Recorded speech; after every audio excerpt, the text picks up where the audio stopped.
સ્વાગત છે। આગળ વાત કરીએ સમાચારોની તો બ્રાન્ડેડ વસ્તુઓનો ઉપયોગ કરતા હો તો સાવધાન થઈ જજો। સુરત સરથાણા વિસ્તારમાંથી નકલી વસ્તુ બનાવતી ફેક્ટરીનો પર્દાફાશ થયો છે। બ્રાન્ડેડ સાબુ, હાર્પિક સહિતની ચીજવસ્તુઓના નકલી કારોબારનો ખુલાસો થયો છે। પોલીસે નકલી ચીજવસ્તુઓ સહિત રો મટીરીયલ પણ જપ્ત કર્યું છે।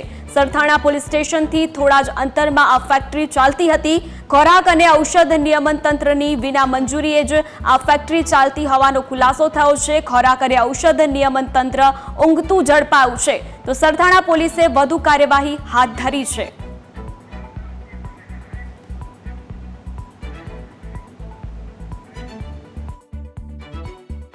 સરથાણા પોલીસ સ્ટેશન વિસ્તારમાં લાઇઝોલ, ડેટોલ અને હાર્પિક આ ત્રણ જે છે કંપનીના સ્ટીકર યુઝ કરી અને ડુપ્લિકેશન કરતા હતા એ માલનું એ અનુસંધાને કંપનીના જે ઓથેન્ટિક નિમેલા એજન્ટ છે એમને બાતમી આપતા તેઓની સાથે રહીને ત્યાં રેડ કરી અને તમામ જે મુદ્દામાલ છે એ જપ્ત કર્યો છે। લગભગ 4,39,000 સમથિંગનો મુદ્દામાલ છે। આ મુદ્દામાલ એ લોકો ઓનલાઈન વેચતા હતા, એટલે એના માટે ઓનલાઈન જે કઈ રીતે વેચતા હતા, આમાં કોણ સંકળાયેલું છે, સ્ટીકર ક્યાં બનાવવા, ત્યાં સુધી અમે તપાસ અત્યારે જે છે ચાલુ છે।